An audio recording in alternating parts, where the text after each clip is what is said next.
재임 때 윤석열 끝까지 신임한 문재인의 뒤늦은 후회. 김호경 에디터. 문재인 전 대통령은 지난 2019년 7월 25일 청와대에서 윤석열 신임 검찰총장에게 임명장을 수여한 뒤 환담 자리에서 아마 검찰총장 인사에 이렇게 국민 관심이 크게 모인 적은 역사상 없지 않았을까 싶다며 그만큼 국민 사이에 검찰의 변화에 대한 요구가 크고 우리 윤석열 신임 총장님에 대한 기대가 높다는 뜻이라고 생각한다고 말했다. 문 전 대통령은 발언 중 거듭 우리 윤 총장님이라고 표현하면서 여러모로 국민 기대가 높고 저도 기대를 많이 한다. 잘해주실 것으로 믿는다고 아낌없는 성원을 보냈다.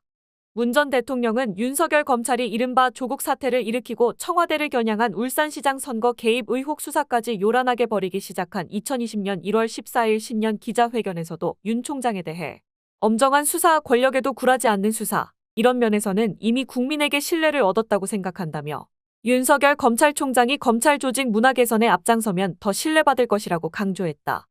당시 윤 총장 징계, 나아가 해임 문제까지 거론될 수 있으리라는 예상이 여권 내에서도 많았지만 문 전 대통령은 거꾸로 윤 총장 신임 의사를 분명히 한 것이다. 윤 총장이 급기야 문재인 정부의 정면으로 칼을 겨눈 월성 원전 관련 수사에 나서고 추윤 갈등이라는 하극상 막장극을 일파만파로 일으키던 시점에 2021년 1월 18일 청와대 신년 기자회견에서도 문 전 대통령 태도는 별로 달라지지 않았다. 그는 윤석열 총장에 대해 여러 가지 평가가 있지만 저희 평가를 한마디로 말씀드리면 문재인 정부의 검찰총장이다. 그렇게 말씀드리고 싶다며 윤 총장이 정치를 염두에 두고 정치할 생각을 하면서 검찰총장 역할을 하고 있다고 생각하지 않는다고 밝혔다. 돌이켜볼수록 촛불 시민들을 비롯한 대다수 국민에게 통탄스러운 장면들이다. 이렇듯 윤석열을 파격적으로 중용하고 막판까지 신임을 유지한다는 뜻을 나타내며 문재인 정부의 검찰총장이라는 미련을 버리지 못했던 문 전 대통령이 이제야 뒤늦게나마 윤석열을 검찰총장으로 발탁한 데 대한 뼈저린 후회를 털어놨다. 아울러 현 정권을 탄생시킨 책임감과 자괴감, 국민을 향한 송구한 마음을 처음으로 구체적으로 표명했다. 한겨레 11자 보도에 따르면 문 전 대통령은 지난 7일 오후 경남 양산시 평산마을 자택에서 이 신문과 2시간 동안 인터뷰를 가졌다. 2022년 5월 퇴임 이후 언론과 첫 인터뷰다. 이 자리에서 문 전 대통령은 윤석열의 12.3 비상계엄 선포를 두고 야당 세력을 전부 반국가 세력이라고 지칭하면서 반국가 세력을 일거에 척결하겠다. 이런 걸 듣고는 대통령이 정말 망상의 병이 깊구나 그런 생각을 했다고 말했다. 탄핵 재판에서 내란 혐의를 부인하는 모습엔 어떻게든 연명해보고자 하는 태도가 너무 추하고 서글프게 느껴졌다고 했다. 그런 윤석열을 검찰총장으로 발탁한 과정과 관련해서는 윤석열 대통령이 탄생하게 된 가장 단초가 되는 것이니 후회가 된다며 그 당시 찬반 의견이 나뉘었는데 비율로 따지면 지지하고 찬성하는 의견이 훨씬 많았고 반대하는 의견은 소수였다.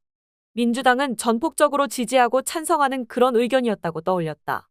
이어 그러나 이 반대 의견이 수적으로는 작아도 상당한 설득력이 있었다면서 윤석열을 가까이에서 겪어본 사람들이 욱하기를 잘하는 성격이고 자기 제어를 못할 때가 많다. 윤석열 사단이라는 말이 나올 정도로 자기 사람들을 아주 챙기는 스타일이다 이런 의견들을 냈다. 나중에 다 사실로 확인됐다고 했다. 또 반대하는 수는 작지만 충분히 귀담아들을 만한 내용이어서 많은 고민이 됐다.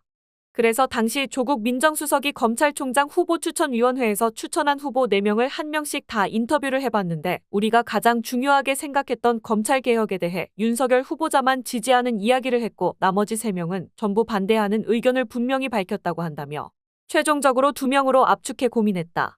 다른 한 분은 조국 수석과 같은 시기에 대학을 다니고 우리 정부에서 검찰 고위직을 하면서 조국 수석과 인간적인 관계도 나쁘지 않고 소통도 꽤 잘 되는 관계였는데 유감스럽게도 그분은 검사로서 검찰개혁을 찬성할 수 없다고 했다고 설명했다.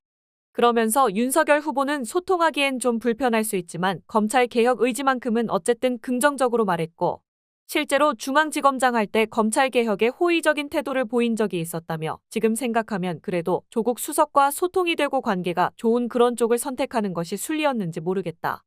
그러나 그 당시에 나하고 조국 수석은 검찰개혁에 너무 꽂혀 있었달까. 그래서 다소 불편할 수 있어도 윤석열 후보자를 선택하게 된 것인데 그로써 이후에 굉장히 많은 일이 생겨났기 때문에 그 순간이 두고두고 후회가 된다고 토로했다.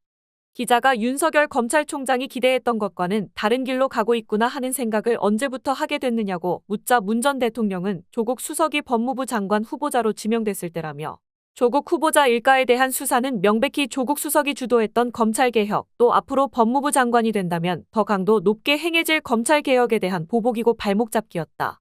그때 처음 안 것이라고 답했다. 이어 그 바람에 조국 장관 후보자 가족들은 이른바 풍비박산이 났다면서 사실 참 인간적으로 아이러니하다. 윤석열을 서울중앙지검장으로 발탁할 때 가장 지지한 사람이 조국 수석이었고 검찰총장으로 발탁할 때도 조국 수석이 편이 되어준 셈인데 거꾸로 윤석열 총장으로부터 그런 일을 겪었다고 탄식했다. 윤석열 발탁의 책임론을 묻는 질문에는 윤석열 정부가 너무나 수준 낮은 정부, 이번 계엄 이전에도 참 못하고 수준 낮은 정치를 했는데 우리가 이런 사람들에게 정권을 넘겨줬다는 자괴감이 아주 크다. 그런 모습을 보일 때마다 국민한테 참 송구스러웠다면서 거기에다가 이번 계엄 사태가 생기고 나니까 정말로 자괴감이 이루 말할 수가 없고 밤에 잠을 잘 수가 없을 정도로 국민에게 송구한 마음이라고 전했다. 또 검찰총장 발탁이 끝이 아니고 그 이후의 징계, 이런 과정들이 매끄럽게 잘 안 되고 엉성하게 되면서 거꾸로 굉장히 많은 역풍을 받고 그 바람에 윤석열 검찰총장을 정치적으로 아주 키워준 것이라며 그것도 또 끝이 아니라 더 유감스러운 것은 사실 지난번 대선이다. 윤석열 후보는 대선 과정에서 대통령 자질이 전혀 없는 사람이라는 사실이 이미 드러났고 우리 쪽 후보가 비전이나 정책 능력 또는 대통령으로서 자질이 훨씬 출중하기 때문에 쉽게 이길 것이라고 생각했는데 극심한 네거티브 선거에 의해서 마치 비호감 경쟁인양 선거가 흘러가 버렸고 그 프레임에서 벗어나지 못한 것이 패인이 되고 말았다. 그렇게 전 과정을 통해서 후회하는 대목이 여러 군데 있지만 총체적으로 윤석열 정부를 탄생시켰다는 것에 대해서 우리 정부 사람들은 물론 내가 제일 큰 책임이 있을 테고 그에 대해서 자유롭지 못하다고 생각한다. 국민께 송구스럽다고 말했다. 그렇다면 이른바 추윤 갈등 때라도 왜 대통령 인사권을 행사해서 검찰총장을 그만두게 하지 않았을까? 이를 의아해하는 시민들이 많은데 문 전 대통령은 본인도 답답하다는 듯 당시 불가항력적이던 상황을 비교적 자세히 설명했다. 우리가 제왕적 대통령을 비판하면서 대통령에게 제왕적인 권한 권력을 행사해야 한다고 요구하는 거랑 같은 거다. 우선은 대통령에게 검찰총장을 해임할 수 있는 인사권이 없다. 한다면 정치적으로 압박을 가할 수는 있을지 모르겠다.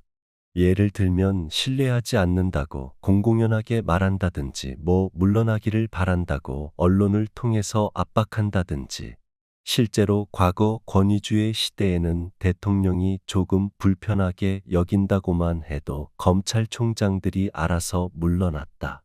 지금은 시대가 다르다. 그렇게 압박했다가는 윤석열 총장 본인은 물론 검찰 조직 전체가 반발하고 나설 거고 당연히 보수 언론들도 들고 일어날 거고 그러면 엄청난 역풍이 생기고 그것은 또 대선에서 굉장히 큰 악재가 된다. 그걸 우리가 선택할 수는 없었다.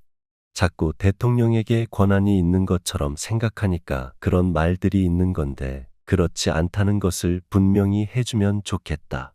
그 당시에 윤석열 총장을 그만두게 할 수 있는 유일한 방법은 법무부 장관이 징계 건의로서 징계 해임을 할 수가 있어서 실제로 당시 법무부 장관이 그렇게 하려고 시도를 했다.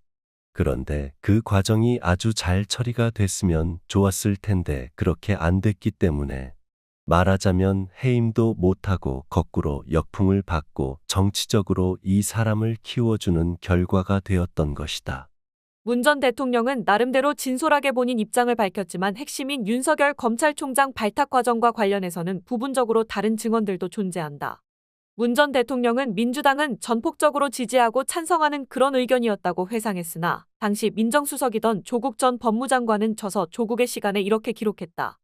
윤석열 서울중앙지검장을 검찰총장으로 임명하는 것에 대해서는 청와대 안팎에서 의견이 확연하게 나뉘었다. 나는 민정수석으로서 찬반 의견을 모두 수집해 보고해야 했기에 그 내용을 잘 알고 있지만 의견을 표명한 사람의 실명을 밝힐 수는 없다. 다만 당시 더불어민주당 법사위원과 법률가 출신 국회의원 대다수와 문재인 대선 캠프 법률지원단 소속 법률가들 다수는 강한 우려 의견을 제기했다는 점은 밝힌다. 이들이 사용했던 표현 가운데 기억나는 것만 옮긴다. 무차별적이고 무자비한 수사의 대가다. 뼛속까지 검찰주의자다. 특수부 지상주의자다. 정치적 야심이 있다 등이다. 당시 검찰총장 후보자 인사검증은 민정수석 산하 공직기강비서관실이 맡았고 책임자는 최강욱 비서관이었다. 최 비서관은 윤석열 불가라는 인사검증 결과를 3번이나 조국 민정수석에게 보고했다고 한다. 문 전 대통령은 검찰총장으로 발탁할 때도 조국 수석이 편이 되어준 셈이라고 했으나 조 수석 역시 윤석열 총장 카드에 대해 시종일관 부정적이었던 것으로 전해진다. 이 같은 부적격 보고서에도 불구하고 청와대 내에서 윤석열을 밀어주는 목소리가 강하자 조 수석이 직접 강도 높은 압박 면접을 실시했다. 하지만 결국 후보자 4명 가운데 유일하게 문재인 정부의 검찰개혁을 적극 뒷받침하겠다고 호응한 윤석열이 낙점되는 것으로 귀결됐다. 이날 문 전 대통령의 인터뷰를 기사를 두고 각종 SNS에서는 윤석열이 뽑힌 지난 대선 전에 사과했다면 괴물의 탄생을 막을 수 있었을 텐데 만시지탄이다. 버스 지나고 손 흔들면 뭐하나. 소 잃고 외양간 고치기. 지체된 사과는 사과가 아니다. 이제라도 사과해 그나마 다행이다. 그래도 문재인이니까 진솔하게 사과한다. 언론 인터뷰에 끼워 넣는 것보다 별도로 격식을 갖춰서 대국민 사과를 했으면 더 좋았겠다. 민주 진영의 통합과 지지자들의 결집에 중요한 계기가 됐다. 등 아쉬움과 호평이 엇갈리는 반응이 쏟아지고 있다. 민주당 내에서는 대체로 긍정적인 평가가 이어지고 있다. 박지원 의원은 SBS 라디오 김태현의 정치쇼에 출연해 문재인 전 대통령이 아주 진솔하게 대국민 사과를 했다며 그게 굉장히 우리 이재명 지지층이 통합하는 메시지를 주셨다고 생각한다고 의미를 부여했다. 박수현 의원은 YTN 라디오 뉴스파이팅에서 비교적 솔직하게 국민께 언젠가 한번 드려야 될 말씀을 잘하셨다고 생각한다며 지난 1월 23일 제가 평산을 방문했을 때 그런 인터뷰 예정에 관한 말씀을 들었다. 솔직하게 말씀하겠다고 그때 이미 결심이 계셨던 것 같다고 했다. 김경수 전 경남지사는 CBS 라디오 김현정의 뉴스쇼에 출연해 제가 계엄 이후에 바로 귀국해서 찾아뵙는데 그때 비슷한 말씀을 하셨다. 한창 탄핵 때문에 국민들이 그 추운 거리에서 고생하고 있을 때인데 그걸 보시면서 전 정부를 책임졌던 사람으로서 정권을 재창출하지 못하고 민주주의를 지속해서 발전시키지 못하는 바람에 국민들이 지금도 이렇게 고생해 정말 송구스럽다는 말씀을 하셨다며 검찰개혁을 책임지겠다고 했던 사람이 검찰개혁보다는 장관 때려잡는 데 힘을 쏟은 거 아니냐. 그런데 임기가 보장된 총장을 자를 수 없었던 대통령으로서는 얼마나 여러 가지 후회가 많겠느냐고 말했다. 문재인 정부 출신이자 차기 대선 주자 중 한 명으로 꼽히는 김동연 경기도지사는 페이스북에 글을 올려 가장 큰 책임을 말씀하신 문재인 대통령님의 고백에 문재인 정부의 초대 경제부총리로서 마음이 아팠다면서 포용과 확장을 강조하신 대통령님의 절박함이 전해진다고 했다. 문재인 청와대의 좌장이었던 임종석 전 대통령 비서실장은 아직 아무 언급이 없는 상태다.